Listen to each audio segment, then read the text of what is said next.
Welcome to my review of my Tag Heuer 2000 automatic. And before I begin, I'd like to thank all my subscribers. And if you haven't subscribed, please be sure to subscribe to the channel because it greatly helps.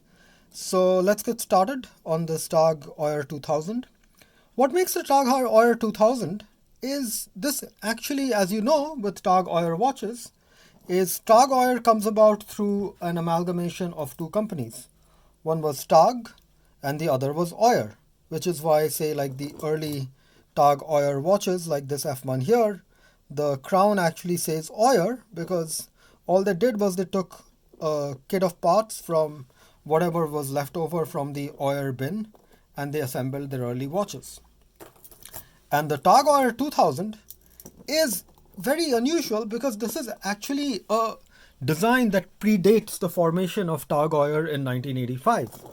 The Tag Heuer 2000 comes about in, I think, the 1981 or so, 81, 82, and this is designed by, I think, a guy called Eddie something Schoffer, and there were two versions of the 2000. So the first version obviously was the very standard submariner-like version. That is not a Tag Heuer, but you get the picture. Or, let's look at, which basically since the Rolex Submariner, every dive watch used to have this painted bezel.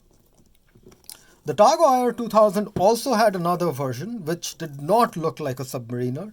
In fact, it had a much more softer modern design. It had much more amorphous feel. It had that this, yeah, I think this is about a 12-sided bezel with these grip points that make it so easy to change that after having used the bezel on this, you really would not want to use any other bezel if you had to change the bezel time from time to time. And obviously these had the 6 features of Tag, the water resistance, the lock-in crown, the loom, and so on and so forth. But, I'm not going to get into the 6 features because I'm assuming everybody who's on this channel already knows it. Anyway, in case you didn't, water resistant to 200 meter, it had to have a screw-in crown. It had to have a double safety clasp, like you see how the clasp has a double clasp here, and it had to have a unidirectional bezel, and I think it had to have a sapphire crystal, which this does, and had to have a luminous marking, which means you had to have a pretty good loom.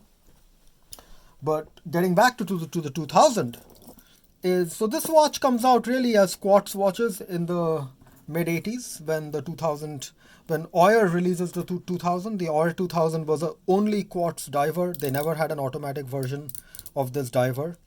And when they became Tag Heuer, it continued till the early 90s when they came up with the ETA 28 something. I think an ETA 2824. I just don't remember the ETA number. So they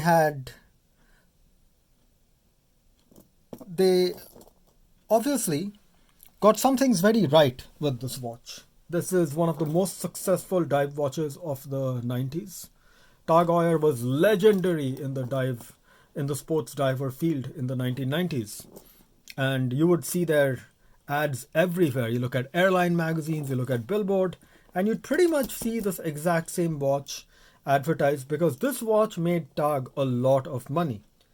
And deservedly so, because I would say this is a really good watch. This is, I think, from 99, 98 or 99, and has worked effortlessly, has never needed servicing, has never really skipped a beat, quite literally, and, has aged really well. You can still see, should get this a little, give it a polish. The finish still has the shine on it. Where it has its brushing, there's a nice satinized feel. Of course, you see some, signs of wear because, for a watch that's been worn for the last 20 something years, I am very impressed for a watch that's this old. Now for Tag Heuers, when they originally came out, they used to have these baguette markers but then they moved to the embossed 12 o'clock uh, mark at the 12 o'clock mark from the mid 90s. So that's how you know this is the late the late 90s.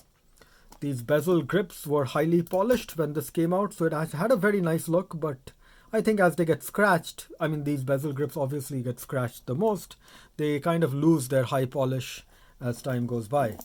And you can sort of see that high polish maybe in the bracelet, because you realize there's like a satinized finish on the outer links and there's an extremely high polish on the center part of the bezel. Now remember, these were rounded till 97, 98, when they changed the design to give it a bit more faceted, polished look on the center bezels and on the center links, and it gives it a very, very distinctive look. It does not look like, this looks like a very modern dive watch. And I think that's the problem, is this modern dive watch is nowadays out of fashion. What is fashionable these days, unfortunately, for whatever reason, are these vintage dive watches like the Seiko that I have here. Everybody would pay a lot of money to get a watch that looks like it just came from 1966. But if you ask me, there is the 1980s design that this Tag and 90s design that this Tag represents is just as relevant as any 60s design can ever be. I wear this watch regularly, extremely comfortable watch, has never given me any issues. It is a little on the smaller side, that's about 37 millimeter, I think that's 42 millimeter lug to lug. So, one of the reasons this watch fell out of fashion was it was just, we gravitated towards larger watches.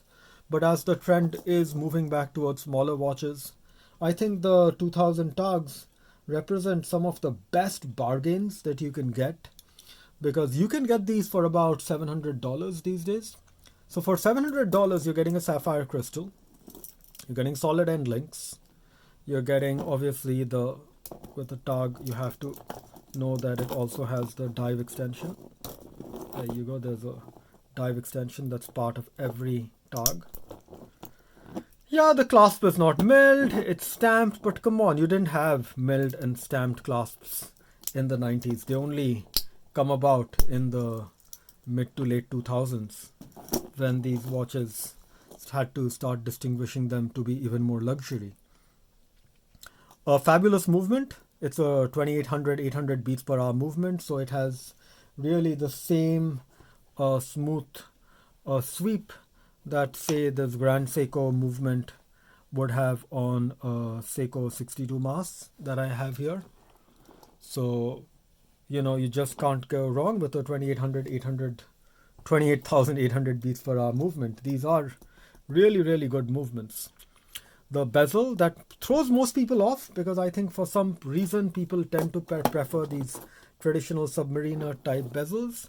But you have to understand, this bezel was so iconic that in the 90s, every watch manufacturer changed the way they designed their watches. We're looking at a Citizen Eco Drive here. The Seiko Ghost divers, their kinetic divers, all the monsters, everyone changed their bezel design really because of this 2000 series Hueur that comes about in 1981. That's how influential a design this was.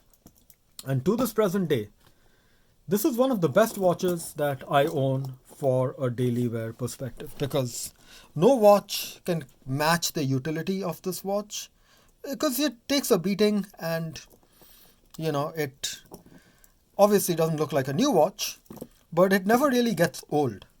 So for a 20-something-year-old watch, this is just an amazing watch.